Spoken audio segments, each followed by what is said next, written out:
வணக்கம். நம்ம இன்றைக்கி பார்க்கக்கூடிய அடுப்பு கேஸ் ஸ்டவ் ரிப்பேரிங்கில் என்ன அடுப்புன்னு பார்த்தீங்கன்னா prestige perfect manual stainless steel 3 burner gas stove silver அடுப்பு வந்து எரியலன்னு சொல்லி கஸ்டமர் சொல்லியிருந்தாங்க. நம்மளும் போய் செக் பண்ணி பார்த்தோம். இதில் பார்த்திங்கன்னா 3 விதமான பர்னர்ஸ் உண்டு, 2 ஸ்மால் ஒரு மீடியம். இந்த அடுப்பு நம்ம செக் பண்ணி பார்க்கும்போது 2 பர்னர்லேயும் பார்த்திங்கன்னா ஃப்ளேம் வந்து ரொம்ப கம்மியாக தான் வந்துச்சுங்க.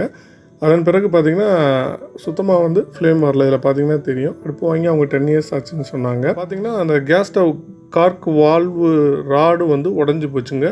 அது டைட் ஆகி, ஏன்னா அவங்க வந்து சரியான முறையில் மெயின்டெனன்ஸ் பண்ணலை. அதனால பார்த்திங்கன்னா அந்த ராடு வந்து உடஞ்சி போச்சுங்க. இந்த வீடியோவில் பார்த்திங்கன்னாவே தெரியும். கேஸ் கார்க் வால்வு, கேஸ் கார்க்குன்னு சொல்லுவாங்க, வால்வுன்னு சொல்லுவாங்க. நம்ம அதன் பிறகு சர்வீஸ் பண்ணணும்னு சொல்லிட்டோம். அவங்களும் சரின்னு சொல்லிட்டாங்க. அதன் பிறகு பார்த்திங்கன்னா இது வந்து பிராஸ் வால்வு உள்ள ஒரு கேஸ் அடுப்புங்க. இந்த அடுப்பை வந்து வால்வை நம்ம கம்ப்ளீட்டாக கலட்டி சர்வீஸ் பண்ணுறதுக்கு தயார் நிலைக்கு ஆகிட்டோம். அவங்க பார்த்திங்கன்னா சரியான முறையில் மெயின்டெனன்ஸ் பண்ணவே இல்லை. இதுக்கு முன்னாடி சர்வீஸ் கொடுத்துருக்காங்க. சர்வீஸ் கொடுத்தவங்க முழுமையாக வந்து சர்வீஸ் பண்ணவே இல்லை. அவங்க வந்து ஜெட்டு மட்டும் மாற்றிட்டு கொடுத்துருக்காங்க.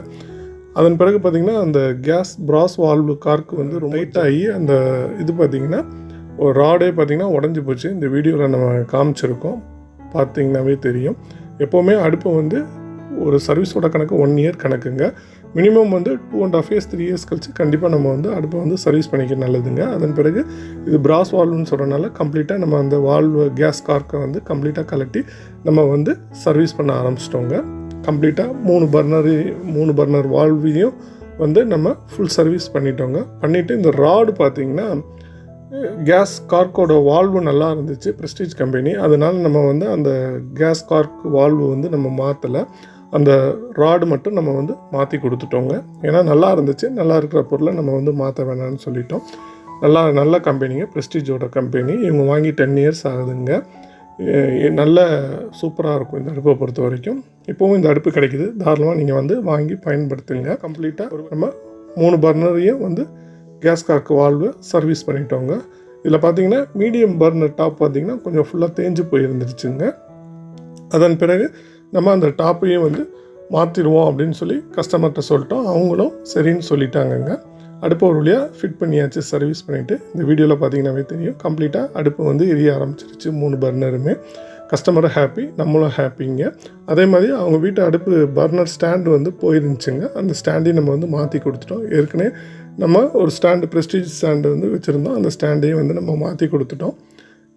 இந்த வீடியோவில் பார்த்திங்கன்னா அடுப்பை பொறுத்த வரைக்கும் Prestige perfect manual 3 burner stainless steel gas stove அடுப்புங்க, சில்வருங்க.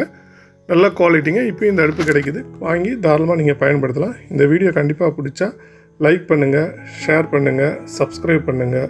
உங்களுடைய கருத்துக்களை கண்டிப்பாக வந்து நீங்கள் வந்து பதிவு செய்யுங்க. இப்படிக்கு உங்கள் சந்திரசேகர். நன்றி, வணக்கம். இந்த அடுப்பு தாராளமாக நீங்கள் வந்து வாங்கி பயன்படுத்தலாங்க. ப்ரெஸ்டீஜ் ஷோரூம்லேயும் ஆன்லைன்லேயும் கிடைக்குதுங்க. நீங்கள் வாங்கி பயன்படுத்துங்க. இப்போ உள்ள அடுப்பில் பார்த்தீங்கன்னா 2 மீடியம் 1 ஸ்மால் வருங்க. இது 10 இயர்ஸ்க்கு முன்னாடி வாங்கினது.